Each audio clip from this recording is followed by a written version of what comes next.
मुस्कुराते हुए फ़ोटो और रोने के बाद नींद बहुत अच्छी आती है साहब। नमस्कार, जय हिंद। मैं हूं आपका दोस्त कवि आदि गणेश। स्वागत करता हूं और प्रारंभ करते हैं आज कक्षा 10 की जो पुस्तक चल रही अपनी कृतिका, उसका तीसरा अध्याय मधु कांकरिया साहब का। अध्याय को हम बाद में देखेंगे, पहले इनका परिचय देख लेते हैं अच्छे से। इससे पहले हमने जो नए साथी जुड़े उनको मैं बता दूं, इससे पहले हमने कक्षा 9 की दोनों पुस्तकें कंप्लीट कर ली है, कृतिका और क्षितिज भाग 1। 10वीं कक्षा की हमने क्षितिज भाग 2 कंप्लीट कर ली है, कृतिका अब चल रही है और इसके बाद में हम कक्षा 11 की पुस्तक है जो प्रारंभ करेंगे। इसके अतिरिक्त हमने हिंदी साहित्य का संक्षिप्त इतिहास वाली पुस्तक कंप्लीट कर ली है और ये सभी की सभी चीज़ें आपको प्लेलिस्ट में मिल जाएगी। ठीक है, सारे के सारे लेक्चर।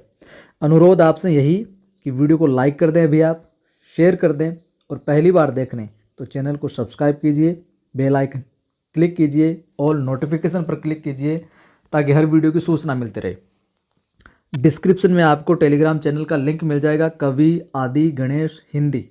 हिंदी आपको देवनागरी में लिखना अगर सर्च करते हो तो, बाकी लिंक डिस्क्रिप्शन में है, जिस पर 2600 से ज़्यादा लोग जो जुड़े हुए हैं उसी टेलीग्राम चैनल को आपको ज्वाइन करना है। वहाँ पर भी मैं सवाल वगैरह कुछ ना कुछ पूछता रहता हूँ। चलिए प्रारंभ करते हैं मधु कांकरिया साहब के जीवन परिचय को। और एक बात ये और ध्यान में रखिएगा, परीक्षा के अंदर जितना पाठ्यक्रम के अंदर दिया गया है वहीं से सवाल पूछे जाएंगे, तो इधर उधर हाथ पैर मारने की ज़रूरत नहीं है और जितना ज़रूरी है उतना एक्स्ट्रा भी मैं लिखवाता आपको चलूँगा, कुछ लगेगा तो। मधु कांकरिया का जो जन्म होता है 1957 में होता है कोलकाता में, और वहीं कोलकाता विश्वविद्यालय से क्या अर्थशास्त्र में एमए करते हैं ये। तो ये पूछा जा सकता है कोलकाता विश्वविद्यालय से एमए ये किस विषय में किया इन्होंने, तो अर्थशास्त्र में। और अर्थशास्त्र एक ग्रंथ है प्रसिद्ध, वो किसका है वो आप कमेंट करके बताना, सरल है सवाल। साथ ही कंप्यूटर एप्लीकेशन में भी डिप्लोमा किया था इन्होंने। ठीक है, लिखिए प्रमुख रचनाएं मधु कांकरिया की। प्रमुख रचनाएं पत्ताखोर। पत्ताखोर क्या है? उपन्यास है, जो कि कई बार पूछा गया हिंदी साहित्य इतिहास के अंदर। पत्ताखोर उपन्यास है। सलाम आखिरी, खुले गगन के लाल सितारे, बीतते हुए और अंत में इशू, ये सभी क्या है? कहानी संग्रह है। इनके अंदर इन शीर्षकों से कहानी संग्रह, इनके अंदर और कहानियाँ संकलित है। सलाम आखिरी, खुले गगन के लाल सितारे, बीतते हुए और अंत में इशू, ये सभी क्या है? कहानी संग्रह। देखिए कई सुंदर यात्रा वृतांत भी लिखा इन्होंने, यात्राएं की है और उनको लिखा है। मधु कांकरिया की रचनाओं में हम बात करें, विचार करें तो क्या मिलती है? विचार और जो संवेदना है उसकी नवीनता देखने को मिलती है। समाज में जितनी भी व्याप्त अनेक ज्वलंत समस्याएं हैं, जैसे कि अपसंस्कृति हो गई, महानगर में रहने वालों की घुटन जो होती है उन्हें वो हो गई, गांव का सा खुलापन नहीं मिलता उसको, असुरक्षा के बीच युवाओं में जो बढ़ती नशे की आदत है उसको, और लाल बत्ती इलाकों की पीड़ा आदि उनकी रचनाओं के क्या रहे? सब्जेक्ट रहे, विषय रहे। इन ज्वलंत मुद्दों के ऊपर इन्होंने अपनी लेखनी है जो चलाई है। अब बढ़ते हैं हम इनके अध्याय की ओर। ठीक है, देख पाठ को मैं प्रारंभ करूं उससे पहले मैं आपको बता दूं, जो ये मधु कांकरिया साहिबा है, इनका जो ये अध्याय है साना साना हाथ जोड़ी, ये एक क्या है?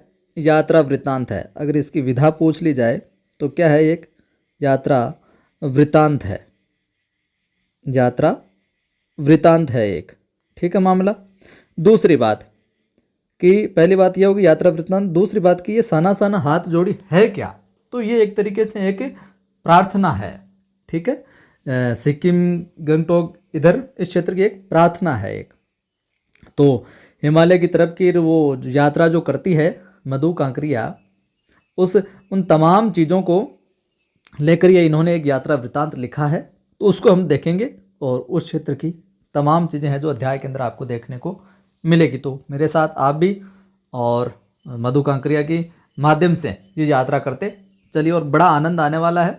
और कहाँ से क्या सवाल बन सकता है, किन चीज़ों के बारे में पूछा जा सकता है, वो मैं आपको बताता चलूँगा। देखिए, मैंने हैरान होकर देखा आसमान जैसे उल्टा पड़ा था और सारे तारे बिखर कर नीचे टिमटिमा रहे थे। दूर ढलान लेती तराई पर सितारों के गुच्छे रोशनियों की एक झालर सी बना रहे थे। क्या था वह? वह रात में जगमगाता गैंगटोक शहर था। और ये क्या था? गैंगटोक शहर की बात हो रही है। इतिहास और वर्तमान के संधि स्थल पर खड़ा मेहनतकश बादशाहों का वह एक ऐसा शहर था जिसका सब कुछ सुंदर था, सुबह शाम और रात। तो यहाँ से सवाल पूछा जा सकता है, इस चीज़ को ध्यान में रखिएगा। क्या? कि वर्तमान के संधि स्थल पर खड़ा मेहनतकश बादशाहों का वह एक ऐसा शहर था जिसका सब कुछ सुंदर था। यहाँ पर किस शहर की बात हो रही है? गैंगटोक शहर की। ये सवाल बन सकता है। आगे देखिए। और वह रहस्यमयी सितारों भरी रात मुझ में सम्मोहन जगा रही थी, कुछ इस कदर कि उन जादू भरे क्षणों में मेरा सब कुछ स्थगित था, अर्थहीन था। मैं, मेरी चेतना, मेरा आसपास, सारा कुछ बिल्कुल मेरे भीतर बाहर शून्य था। बिल्कुल शांत थी मैं, कुछ दिमाग में विचार नहीं चल रहा था। और थी अति निंद्रियता, यानी कि इंद्रियों से परे की बात, इंद्रियों से माफ करें, परे की बात में डूबी रोशनी की वह जादुई झालर। अतीन्द्रियता में डूबी रोशनी की वह जादुई झालर। सारा कुछ जादू सा लग रहा था, मैं कुछ भी सोच नहीं पा रही थी, सब कुछ अलग सा लग रहा था। ये अध्याय थोड़ा बड़ा है तो आपको थोड़ा टाइम लग सकता है, लेकिन बने रहिएगा मेरे साथ, आनंद आने वाला है। कोशिश रहेगी पूरा एक साथ निपटा दे, नहीं तो फिर 2 पार्ट में करेंगे। देखते हैं, अभी तो पढ़ते हैं। धीरे धीरे एक उजास यानी कि उजाला उस शून्य से फूटने लगा। एक प्रार्थना होठों को छूने लगी। साना साना हाथ जोड़ी। जैसे कि मैंने आपको कहा, ये क्या है? ये भी सवाल पूछ सकते हैं कि साना साना हाथ जोड़ी क्या है। तो ये क्या है? एक प्रार्थना है। ये सवाल पूछा जा सकता है। ये क्या है? गर्दहु प्रार्थना। हामरो जीवन तिमरो कौशेली, यानी छोटे छोटे हाथ जोड़कर प्रार्थना कर रही हूँ कि मेरा सारा जीवन अच्छाइयों को समर्पित हो। इस पूरी पंक्ति का अर्थ है ये। साना साना हाथ जोड़ी गर्दहु प्रार्थना, हामरो जीवन तिमरो कौशली। छोटे छोटे हाथ जोड़कर प्रार्थना कर रही हूँ कि मेरा सारा जीवन क्या है? अच्छाइयों को समर्पित हो, मैं सर्वदा अच्छा काम करती रहूँ। आज सुबह की प्रार्थना के ये बोल मैंने एक नेपाली युवती से सुने थे। अब ये सवाल भी पूछा जा सकता है, ये जो प्रार्थना है इसके बोल किस युवती से सुने थे? नेपाली युवती से सुने थे। किसने? मधु कांकरिया ने। ठीक है। सुबह हमें युमथांग के लिए निकल पड़ना था। स्थान का नाम है, उधर की यात्रा सिक्किम गंगटोक की, तो उधर इस तरह के नाम मिलेंगे पूरे अध्याय में। आँखें और कान, खोपड़ी सब कुछ खुला रखना है। सुबह हमें युमथांग के लिए निकल पड़ना था, पर आँख खुलते ही मैं बालकनी की तरफ भागी। यहाँ के लोगों ने बताया था कि यदि मौसम साफ हो तो बालकनी से भी कंचनजंगा है जो दिखाई देती है। श्रृंखला हिमालय की तीसरी सबसे बड़ी चोटी कौन? कंचनजंगा। पर मौसम अच्छा होने के बावजूद आसमान हल्के हल्के बादलों से क्या था? ढका था। पिछले वर्ष की ही तरह इस बार भी बादलों के कपाट ठाकुर जी के कपाट की तरह क्या? बंद ही रहे। बिल्कुल कुछ नज़र नहीं आ रहा था, यूँ समझिए। कंचनजंगा न दिखनी थी, न दिखी। बादलों की वजह से नहीं दिखनी थी तो न दिखी। कंचनजंगा न दिख, पर सामने ही रकम रकम का अर्थ होता है तरह तरह के। पूछा जा सकता है रकम का अर्थ, यानी तरह तरह के। ठीक है। रंग बिरंगे इतने सारे फूल दिखाई पड़े कि लगा फूलों के बाग में आ गई हूँ। बहरहाल देखिए आगे, गंगटोक से 149 किलोमीटर की दूरी पर युमथांग था। तो पूछा जा सकता है ये सवाल भी कि गंगटोक से लेकर युमथांग की दूरी कितनी? 149 किलोमीटर। ये सवाल बन सकता है, ध्यान में रखना। युमथांग यानी घाटियाँ, मतलब वहाँ घाटियाँ हैं। सारे रास्ते हिमालय की गहनतम घाटियाँ और फूलों से लदी वादियाँ मिलेगी आपको। ड्राइवर कम गाइड जितेन नार्गे मुझे बता रहा था। और ये सब बातें कौन बता रहा था? ड्राइवर तो था ही, लेकिन ड्राइवर से ज़्यादा गाइड भी था एक तरीके से वो। और उसका नाम क्या था? जितेन गार्गे। ये भी पूछा जा सकता है नाम, जितेन गार्गे। क्या वहाँ बर्फ़ मिलेगी? मैं बचकाने उत्साह से पूछने लगी, क्या वहाँ बर्फ़ मिलेगी? किसका कथन है? मधु जी का, ठीक है। ये पूछने लगी, चलिए तो आगे देखते हैं अभी, चलो आप। जगह जगह गदराए पाइन और धूपी के खूबसूरत नुकीले पेड़ों का जायजा लेते हुए, ये पेड़ हैं पाइन के वगैरह, हम पहाड़ी रास्तों पर आगे बढ़ने लगे। एक जगह दिखाई दी, एक कतार में लगी सफ़ेद सफ़ेद बौद्ध पताकाएँ, किसी ध्वज की तरह लहराती, शांति और अहिंसा की प्रतीक ये पताकाएँ, जिन पर क्या मंत्र लिखे हुए थे। क्या थी ये? बौद्ध पताकाएँ। नार्गे ने बताया, यहाँ बुद्ध की बड़ी मान्यता है, यहाँ पर बुद्ध की बड़ी मान्यता है। किसका कथन है? अपने जितेन नार्गे का। जब भी किसी बुद्धिस्ट की मृत्यु होती है, उसकी आत्मा की शांति के लिए शहर से दूर किसी भी पवित्र स्थान पर 108 श्वेत पताकाएं फहरा दी जाती है। यह सवाल भी पूछा जा सकता है कि किसी भी बुद्धिस्ट की मृत्यु होती है तो यहाँ पर पवित्र स्थान पर उसकी शांति के लिए कितनी पताकाएं फहराई जाती है? 108 श्वेत पताकाएं। ये सवाल भी पूछा जा सकता है। नहीं, इन्हें उतारा नहीं जाता है, ये धीरे धीरे अपने आप ही नष्ट हो जाती है ये फहराने के बाद में। कई बार किसी नए कार्य की शुरुआत में भी ये पताकाएं लगा दी जाती है, पर वे रंगीन होती है। नार्गे बोलता जा रहा था और मेरी नज़र उसकी जीप में लगी दलाई लामा की तस्वीर पर टिकी हुई थी।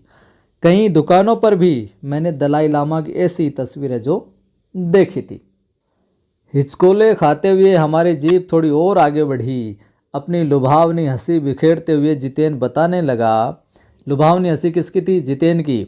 इस जगह का नाम है कवि लोंग स्टॉक, और यहाँ गाइड फिल्म की है जो शूटिंग हुई थी। तो ये सवाल भी पूछा जा सकता है, कवि लोंग स्टॉक पर किस फिल्म की शूटिंग हुई थी? गाइड फिल्म की, ठीक है। तिब्बत के चीस खे बमसन ने लेपचाओं के शोमेन से कुंजतेग के साथ संधि पत्र पर यही हस्ताक्षर जो किए गए थे। ध्यान में रखना। अब ये जो अध्याय है इसमें ऐसी ऐसी जगहों के नाम है उटपटांग से, तो आपको इस अध्याय को इत्मीनान से पढ़ना और प्रयास ये करना, बाद में एक बार और अच्छे से पढ़ लो इसको और सुन लो। एक पत्थर यहाँ स्मारक के रूप में भी है। लेपचा और भोटिया सिक्किम की इन दोनों स्थानीय जातियों के बीच चले सुदीर्घ झगड़ों के बाद शांति वार्ता का शुरुआती स्थल है जो वो पत्थर रखा हुआ है वो। उन्हीं रास्तों पर मैंने देखा, क्या मधु जी ने क्या देखा? एक कुटिया के भीतर घूमता चक्र। ये क्या है? तो फिर ये क्या है? तो मधु जी का कथन। फिर नार्गे कहने लगा, नार्गे क्या कहता है? मैडम ये धर्म चक्र है। तो मैडम ये धर्म चक्र किसका कथन? नार्गे का। प्रेयर व्हील, क्या कहे? प्रेयर व्हील, इसको घुमाने से सारे पाप धुल जाते हैं। क्या? मधु जी कहती, चाहे मैदान हो या पहाड़, तमाम वैज्ञानिक प्रगतियों के बावजूद इस देश की आत्मा एक जैसी। लोगों की आस्थाएं, विश्वास, अंधविश्वास, पाप पुण्य की अवधारणाएं और कल्पनाएं सारी की सारी एक जैसी। मतलब देश के किसी भी कोने में चले जाओ, ये चीज़ें आपको, विश्वास, आस्था, पाप पुण्य, अंधविश्वास, ये सारी की सारी आपको मिलेगी। आपको रफ्ता रफ्ता धीरे धीरे हम ऊंचाई की ओर जो बढ़ने लगे। रफ्ता रफ्ता हम क्या? ऊंचाई की ओर जो बढ़ने लगे। बाजार, लोग और बस्तियां पीछे छूटने लगे। अब परिदृश्य से चलते चलते स्वेटर बुनती नेपाली युवतियों और पीठ पर भारी भरकम कार्टून ढोते बोने से दिखते बहादुर नेपाली ओझल हो रहे थे। पहले जो स्वेटर बुनती नेपाली युवतियां दिख रही थी, बोझा ढोने वाले बहादुर नेपाली दिख रहे थे, वो सारे दिखना बंद हो गए क्योंकि वो आगे निकल रहे थे। अब नीचे देखने पर क्या, घाटियों में ताश के घरों की तरह पेड़ पौधों के बीच छोटे छोटे घर दिखाई दे। ऊंचाई पे जाने पर वो नीचे छोटे छोटे डब्बे से दिख रहे थे। हिमालय भी अब छोटी छोटी पहाड़ियों के रूप में नहीं, वरन अपने विराट रूप एवं वैभव के साथ सामने आने लगा था। हिमालय की जिस पास में जैसे जैसे नदी जाने लगी है, न जाने कितने दर्शकों, यात्रियों और तीर्थाटानियों का काम्य हिमालय, पल पल परिवर्तित हिमालय। अलग अलग दृश्य देखने को मिल रहे थे और देखते देखते रास्ते वीरान, संकरे और जलेबी की तरह घुमावदार होने लगे थे। हिमालय बड़ा होते होते विशाल काय होने लगा। ज्यों ज्यों करीब जाने लगे, घटाएं गहराती पाताल नापने लगी। घटाएं गहराती पाताल नापने लगी। वादियाँ चौड़ी होने लगी। बीच बीच में करिश्मे की तरह रंग बिरंगे फूल शिद्दत के साथ, यानी बिल्कुल प्रबलता के साथ में से मुस्कुराने लगे, रंग बिरंगे फूल दिखने लगे बड़े चमकदार। उन भीमकाय पर्वतों के बीच और घाटियों के ऊपर बने संकरे कच्चे पक्के रास्तों से गुजरते यूँ लग रहा था जैसे हम किसी सघन हरियाली वाली गुफा के बीच हिचकोले खाते हैं जो निकल रहे हो। देखिए यहाँ पर ये दृश्य, आप जब भी कभी माता वैष्णो देवी के जाओगे जम्मू कश्मीर वहाँ पे, तो आपको भी ये कुछ ना कुछ फीलिंग आएगी, इस तरह के अनुभव होगा ऊपर चढ़ोगे। हमारा सौभाग्य कि हमारा एक बार गया हुआ है। इस बिखरी असीम सुंदरता का मन पर ये प्रभाव पड़ा कि सभी सैलानी झूम झूम कर गाने लगे, क्या सुहाना सफ़र और ये मौसम हंसी। पर मैं मौन थी, किसी ऋषि की तरह शांत थी, किसी ऋषि की तरह शांत थी। कौन? यहाँ पर लेखिका। मैं चाहती थी कि सारे परिदृश्य को अपने भीतर भर लूँ, समा लूँ, अपनी आँखों में केंद्रित कर लूँ, मन में बसा लूँ। पर मेरे भीतर कुछ बूंद बूंद पिघलने लगा। जीप की खिड़की को अपनी खिड़की से मुंडकी निकाल निकाल कर, मतलब मुंह निकाल कर, थोपड़ा निकाल निकाल कर मैं कभी आसमान को छूते पर्वतों के शिखर को देखती, तो कभी ऊपर से दूध की धार की तरह झरझर गिरते जलप्रपातों को देखती। ऊपर से जल नीचे गिर रहा था। तो कभी नीचे चिकने गुलाबी पत्थरों के बीच माफ़ करें, इठला इठला कर बहती चांदी की तरह कौंद मारती बनी ठनी तिस्ता नदी को देखती। तो चांदी की तरह कौंद मारती बनी ठनी किसके बारे में आया है? तिस्ता नदी के लिए आया है, ध्यान में रखिएगा। सिलीगुड़ी से ही हमारे साथ थी ये तिस्ता नदी, साथ साथ चल रही थी, पर यहाँ उसका सौंदर्य पराकाष्ठा पर था। यहाँ बड़ी कमाल की लग रही थी, और सुंदर लग रही थी, और अच्छी लग रही थी। इतनी खूबसूरत नदी मैंने पहली बार देखी थी, इतनी खूबसूरत नदी मैंने पहली बार देखी थी। ये पंक्ति किस नदी के लिए बारे में बात हो रही है? तिस्ता नदी के बारे में बात हो रही है, ध्यान में रखना। मैं रोमांचित थी, पुलकित थी, चिड़िया के पंखों की तरह हल्की थी। मेरे नगपति मेरे विशाल, मैंने हिमालय को सलामी देनी चाहिए। ये किसके बारे में बोल रही है? हिमालय के बारे में। तभी जीप एक जगह रुकी। खूब ऊंचाई से पूरे वेग के साथ ऊपर शिविरों के भी शिखर से गिरता फैन उगलता एक झरना, बिल्कुल झाग के रूप में लग रहा था, ऊपर से झरना गिर रहा था। इसका नाम था सेवन सिस्टर वाटरफॉल। तो पूछा जा सकता है कि शिखरों के भी शिखर से गिरता फैन उगलता हुआ झरना किसके लिए आया है? सेवन सिस्टर्स वाटरफॉल के बारे में चर्चा कर रही है यहाँ पर लेखिका। फ्लैश चमकने लगे। सभी सैलानी इस खूबसूरत लम्हों की रंगत को कैमरे में कैद करने में क्या थे? मशगूल थे। उसके अंदर है जो बिजी हो गए थे, व्यस्त हो गए थे, मशगूल नहीं, व्यस्त हो गए थे। फ्लैश चमकने का अर्थ है यहाँ पर सारे के सारे फोटो खींचने लगे उसकी। आदिम युग की किसी अभिशप्त, अभिशप्त का अर्थ होता है यहाँ पर शापित, ठीक है, अभियुक्त भी कर सकते हैं। राजकुमारी सी मैं भी नीचे बिखरे भारी भरकम पत्थरों पर बैठ झरने के संगीत के साथ ही आत्मा का संगीत सुनने लगी। थोड़ी देर बाद ये बहती जलधारा में पांव डुबोया तो भीतर तक भीग गई। मन काव्य में हो उठा, सत्य और सौंदर्य को छूने लगा। जीवन की अनंतता का प्रतीक वह झरना, कौन? सेवन सिस्टर्स वाला। उन अद्भुत अनूठे क्षणों में मुझ में जीवन की शक्ति का एहसास हो रहा था। इस कदर प्रतीत हुआ कि जैसे मैं स्वयं भी देश और काल की सरहदों सीमाओं से दूर बहती धारा बनकर बहने लगी हूँ। भीतर की सारी तामसिकताएं, तामसिक यानी तमोगुणों से युक्त जो कुटिलताएं होती है अपनी, और दुष्ट जो वासनाएं होती है, बुरी जो इच्छाएं होती है, वो क्या इस निर्मल धारा में बह गई है। मन हुआ कि अनंत समय तक ऐसे ही बहती रहूं, सुनती रहूं इस झरने की पुकार को। पर जितेन मुझे ठेलने लगा। जितेन कौन? जो गाइड भी था एक तरीके से और ड्राइवर भी था। आगे इससे भी सुंदर नज़ारे मिलेंगे, आगे इससे भी सुंदर नज़ारे मिलेंगे। किसका कथन है? अपने जितेन साहब का। ये कह रहा है, अरे मैडम जी आप क्या कर रहे हो इतने में ही, अभी आगे और नज़ारे मिलेंगे, चलो तो सही आगे। अनमनी सी में उठी। थोड़ी देर बाद ही फिर वही नज़ारे आँखों और आत्मा को सुख देने वाले थे। कहीं चटक हरे रंग का मोटा कालीन ओढ़े तो कहीं हल्का पीलापन लिए तो कहीं पलस्तर उखड़ी दीवार की तरह पथरीला और देखते ही देखते परिदृश्य से सब छूमंतर जैसे किसी ने जादू की छड़ी घुमा दी हो। सब पर बादलों की एक मोटी चादर, सब कुछ बादल में।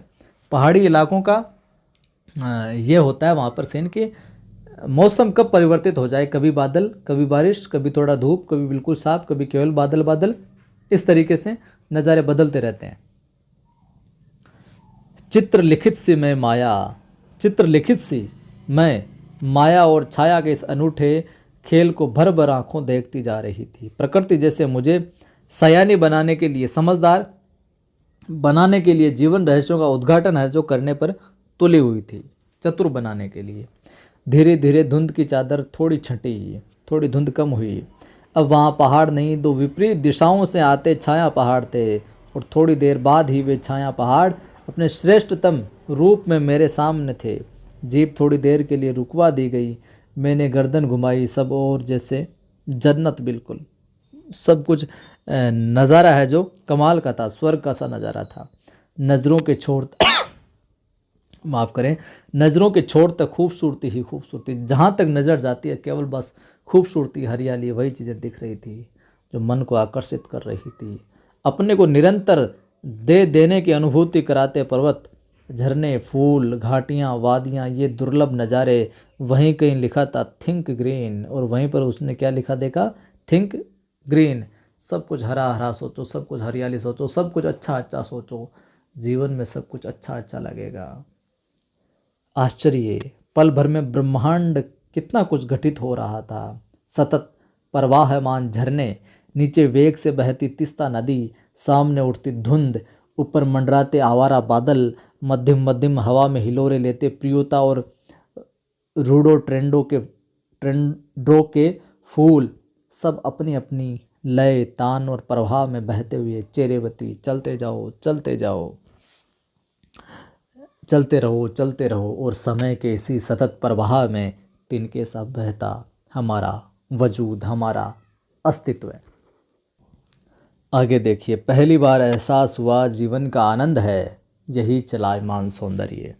संपूर्णता के उन क्षणों में मन इस बिखरे सौंदर्य से इस कदर एकात्म हो रहा था कि भीतर बाहर की रेखा मिट सी गई थी। आत्मा की सारी खिड़कियां खुलने लगी थी। मैं सचमुच ईश्वर के निकट थी। सुबह सीखी प्रार्थना फिर होठों को छूने लगी। कौन सी, जो नेपाली युवती से सुनी थी, साना साना हाथ जोड़ी, साना साना हाथ जोड़ी, कि तभी वह अतीन्द्रिय संसार खंड खंड हो गया। इंद्रियों से जो परे का संसार था वो, वह महाभाव सूखी टहनी सा टूट गया। दरअसल मंत्र मुग्ध सी मैं तंद्रिल अवस्था में ही थोड़ी दूर तक निकल आई थी कि अचानक पाँव पर ब्रेक सी लगी, जैसे समाधिस्थ भाव में नृत्य करती किसी आत्मलीन नृत्यांगना के नुपुर अचानक टूट गए हों।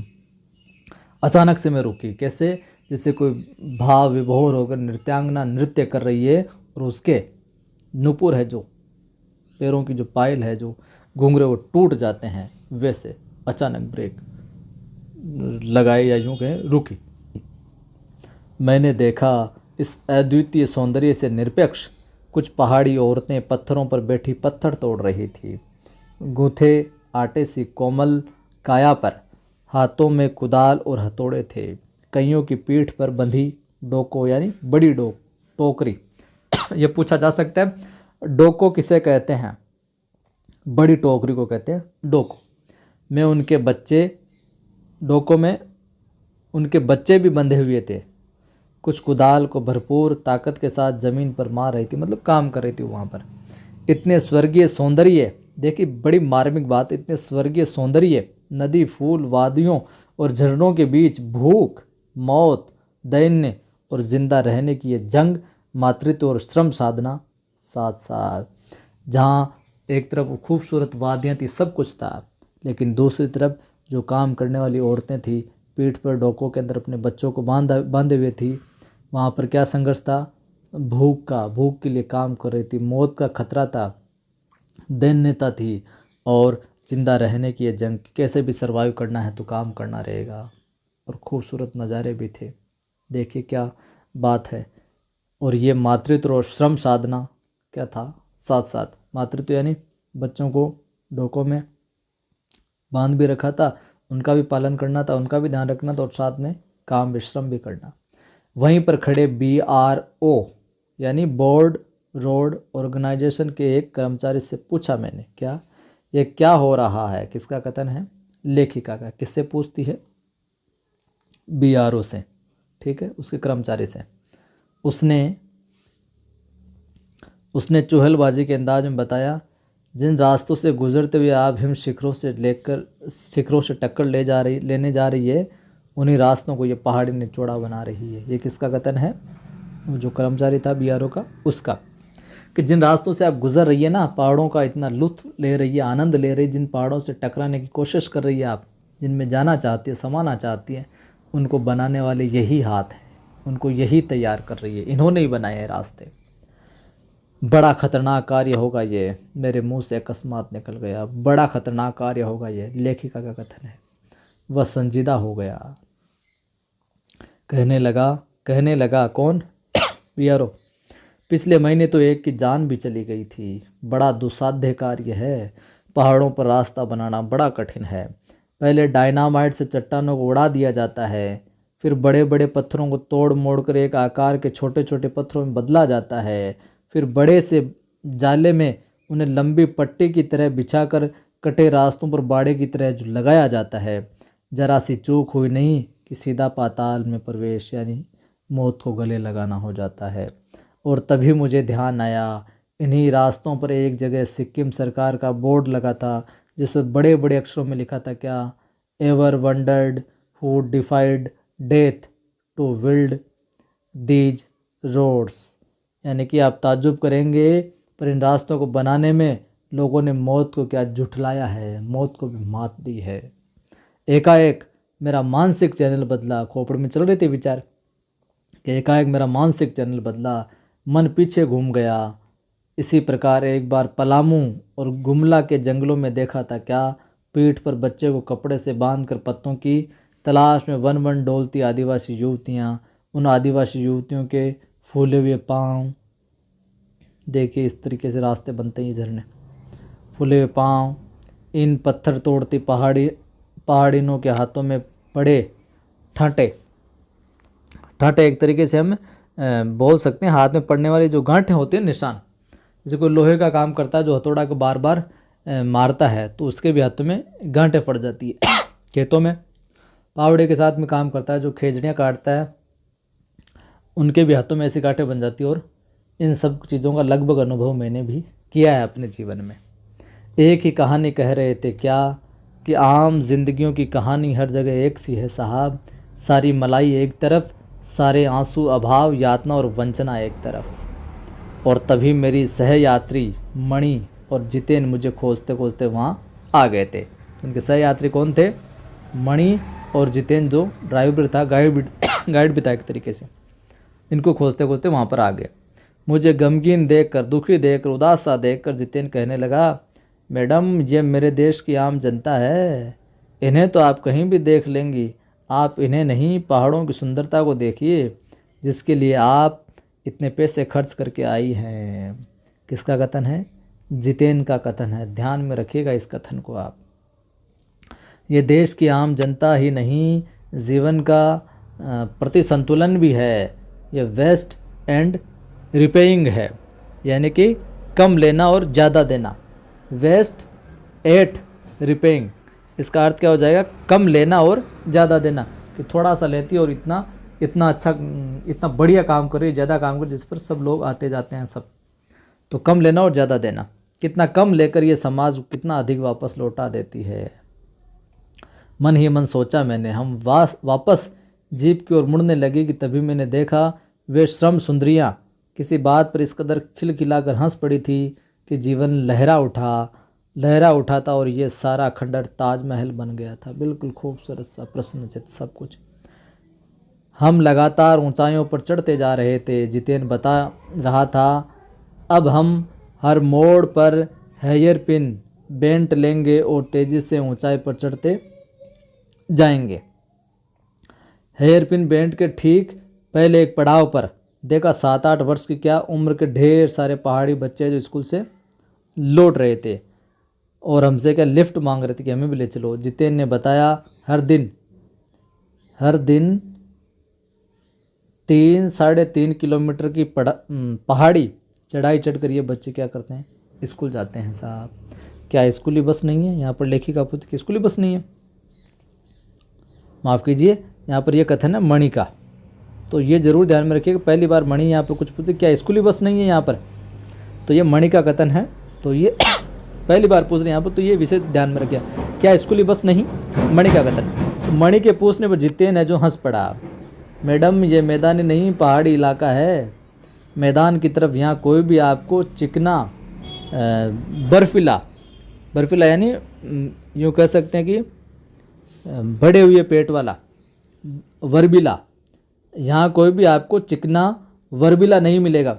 यानी कि जितने भी वहाँ पर जो बच्चे हैं वो क्या मोटे ताजे आपको नहीं मिलेंगे कि बस ढोलू मोलू हो गए, पेट निकल गया और बस चल रहे हैं बिल्कुल मुश्किल से। तो यहाँ पर कोई वर्बीला बड़े हुए पेट वाला आपको नहीं मिलेगा।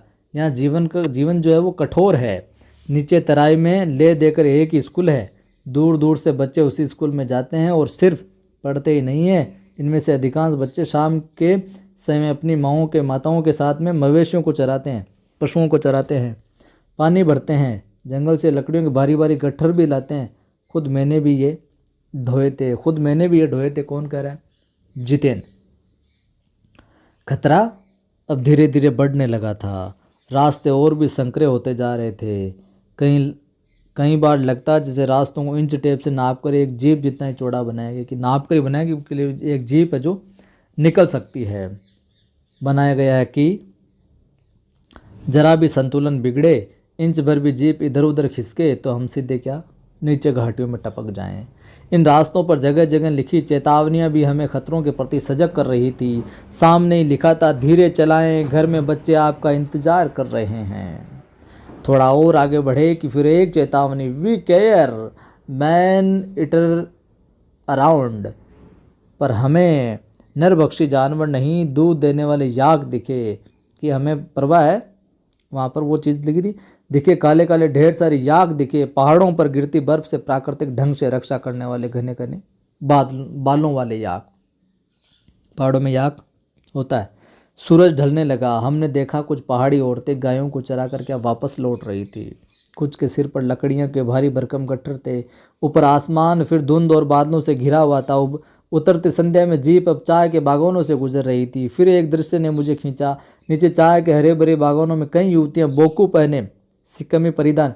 तो पूछ लिया जाए बोकू क्या होता है, सवाल बन सकता है। सिक्किमी परिधान चाय की पत्तियां तोड़ रही थी। नदी की तरह उफान लेता उनका यौवन श्रम से दमकता गुलाबी चेहरा। एक युवती ने चटक लाल रंग का बोको पहन रखा था, यानी सिक्किम परिधान पहन रखा था। सघन हरियाली के बीच चटक लाल रंग डूबते सूरज के स्वर्णिम और सात्विक आभा में कुछ इस कदर इंद्रधनुष छटा बिखेर रहा था कि मंत्र मुग्ध सी मैं चीख पड़ी। इतना अधिक सौंदर्य मेरे लिए असह्य था कि इतना सुंदर भी कोई हो सकता है यार, मैं तो नहीं हुई। युमथांग पहुंचने के लिए हमें रात भर लायुंग में पड़ाव लेना पड़ा। और गैंगटोक से यहाँ तक की कितनी बताई थी मैंने दूरी, कमेंट करके बताइएगा, याद है तो शुरुआत में बताई थी। गगनचुंबी पहाड़ों के तल में सांस लेती एक नन्ही सी शांत बस्ती लायुंग सारी दौड़ धूप से दूर जिंदगी जान निश्चिंत सो रही थी। अगर ईमानदारी से सावचेत होकर पढ़ते रहे ना तो मज़ा भी आ जाएगा, पाठ भी पूरे हो जाएंगे और चीज़ें याद भी हो जाएगी आपको। ठीक है। उसी लायुंग में हम ठहरे थे। तीस्ता नदी के तीर पर बसे लकड़ी के एक छोटे से घर में मुंह हाथ धोकर मैं तुरंत ही तीस्ता नदी के किनारे बिखरे पत्थरों पर बैठ गई थी।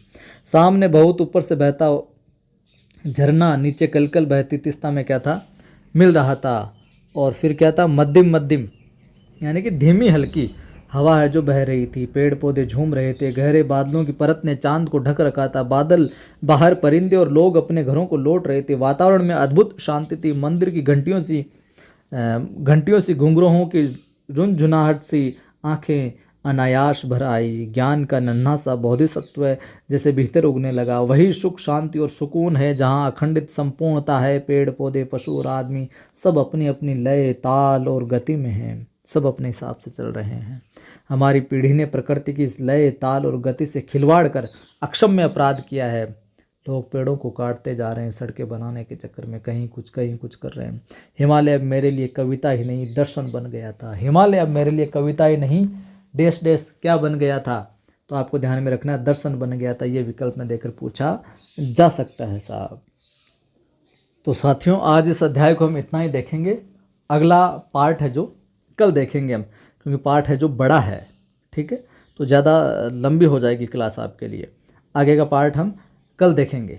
तो वीडियो को आप लाइक कर दीजिए, अनुरोध है आपसे, अभी तक नहीं किया तो शेयर कर दीजिए सभी दोस्तों के साथ में, और पहली बार देख रहे हैं चैनल को सब्सक्राइब कर बेल आइकन क्लिक कर लीजिए ताकि हर वीडियो की सूचना आपको मिलती रहे। और मेरा एक दूसरा चैनल है आदि की आवाज़ नाम से, दूसरा यूट्यूब चैनल है आदि की आवाज़, जिस पर मैं मोटिवेशनल वीडियो डालता हूँ। और आज भी एक वीडियो डाला है मैंने मोटिवेशनल, जिसका शीर्षक है भटकने से है जो लक्ष्य नहीं मिलता है। उस वीडियो को आप ज़रूर देखिएगा, आपको एक नई दिशा मिलेगी, नई प्रेरणा मिलेगी। जय हिंद, फिर मिलता हूँ अगला पार्ट लेकर।